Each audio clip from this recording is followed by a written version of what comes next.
baptisan air. Firman Tuhan berkata ada baptisan air, ada baptisan Roh Kudus, ada keselamatan jiwa. Semua itu adalah pengalaman rohani yang berbeda-beda, tidak sama. Baptisan air tidak sama dengan keselamatan jiwa. Keselamatan jiwa tidak sama pula dengan baptisan Roh Kudus.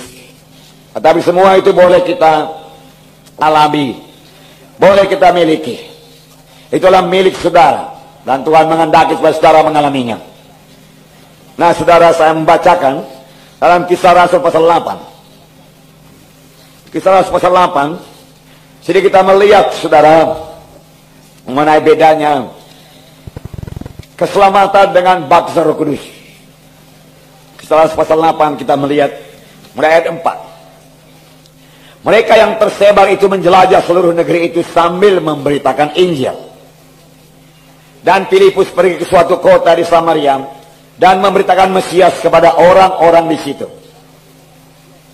Ketika orang banyak itu mendengar pemberitaan Filipus dan melihat tanda-tanda yang diadakannya, mereka semua dengan bulat hati menerima apa yang diberitakannya itu. Sebab dari banyak orang yang kerasukan roh jahat, keluarlah roh-roh itu sambil berseru dengan suara keras. Dan banyak juga orang lumpuh dan orang yang timpang yang disembuhkan. Maka sangatlah besar sukacita dalam kota itu. Filipus pergi ke Samaria dan mereka memberitakan Yesus. Inilah gaya hidup sidang pertama. Mereka menginjil.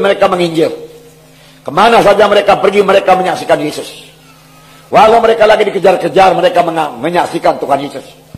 Demikian Filipus pergi ke Samaria dan memberitakan Mesias kepada orang-orang di situ. Walau mereka bukan orang Yahudi, tetapi Filipus memberitakan tentang Tuhan Yesus. Firman Tuhan berkata, tiap-tiap kali kita memberitakan berita tentang Tuhan Yesus, maka Tuhan selalu meneguhkan pemberitaan kita dengan kuasa dan tanda ajaib. Itu janji Tuhan. Kalau kita memberitakan Tuhan yang menyelamatkan, maka jiwa-jiwa akan selamat. Kalau kita memberitakan Tuhan yang menyembuhkan penyakit, maka Tuhan akan menyembuhkan penyakit. Kesembuhan akan terjadi dalam pemberitaan kita. Dan kita melihat di sini, ketika orang mendengar berita yang disampaikan Filipus dan melihat tanda-tanda yang diadakannya, mereka dengan bulat hati menerima apa yang diberitakan oleh Filipus. Jadi Filipus bukan hanya berkata-kata saja. Filipus juga memberikan tanda-tanda yang daripada Tuhan. Firman Tuhan berkata, kerajaan sorga bukanlah hal makan minum, tetapi damai sejahtera. Firman Tuhan berkata, kerajaan sorga bukan berdasar pada perkataan, tapi atas kuasa. Dari kerajaan sorga berkuasa. Firman Tuhan berkuasa. Oleh sebab itu dalam pemberitaan Filipus terlihatan tanda-tanda, mujizat-mujizat. Karena Tuhan Yesus yang kita sembah, Tuhan Yesus yang penuh dengan tanda ajaib, tanda mujizat. Dia ajaib adanya, ajaibnya belum berubah. Sini kita melihat lagi, sebab dari banyak orang yang kerasukan roh jahat, keluarlah roh-roh itu dengan suara keras, dan orang lumpuh, orang timpang disembuhkan. Sangat besar sukacita dalam kota itu. Dengan kata lain, sudah banyak orang-orang Samaria diselamatkan. Mereka menerima Tuhan sebagai Tuhan dan Juru Selamat mereka. Tetapi ini belum selesai.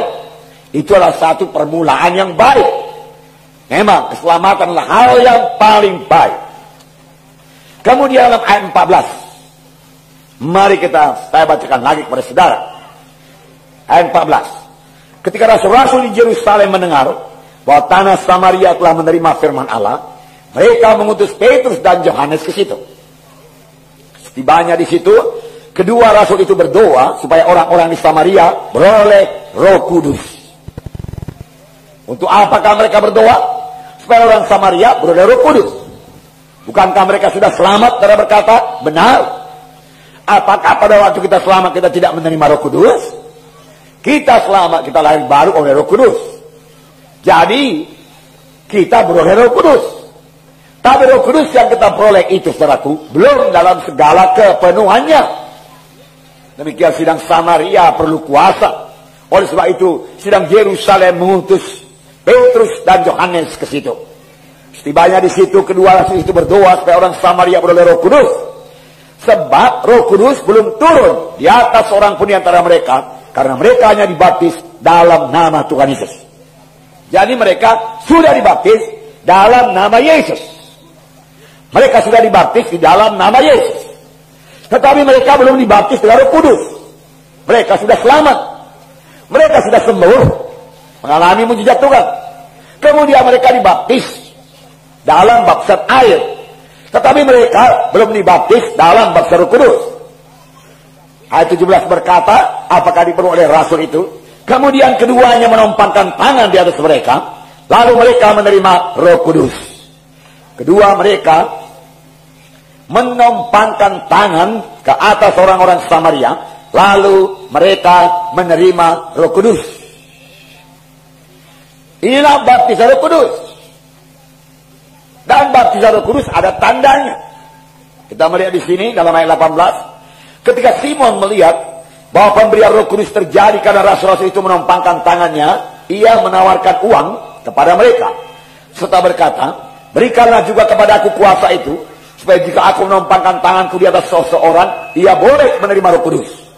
Berikan juga kepada aku kuasa itu, dia katakan, supaya aku juga boleh menompangkan tangan atas orang, lalu orang itu menerima Roh Kudus. Petrus berkata, binasalah kiranya uangmu itu bersama dengan engkau, karena engkau menyangka bahwa engkau dapat membeli karunia Allah dengan uang.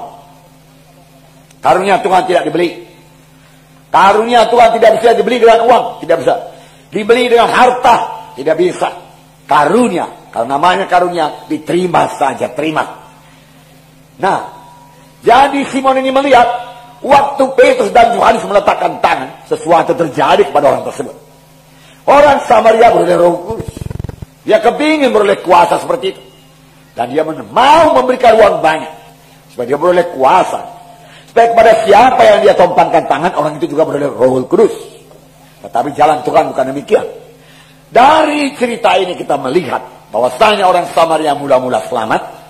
Mereka mula-mula mendengar berita tentang Yesus. Berita-berita tentang Mesias. Kemudian mereka memberi diri mereka dibaptis.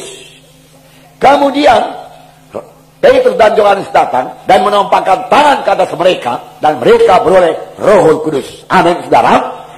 Rindukah saudara beroleh baptisan Roh Kudus? Haleluya, puji Tuhan. Haleluya.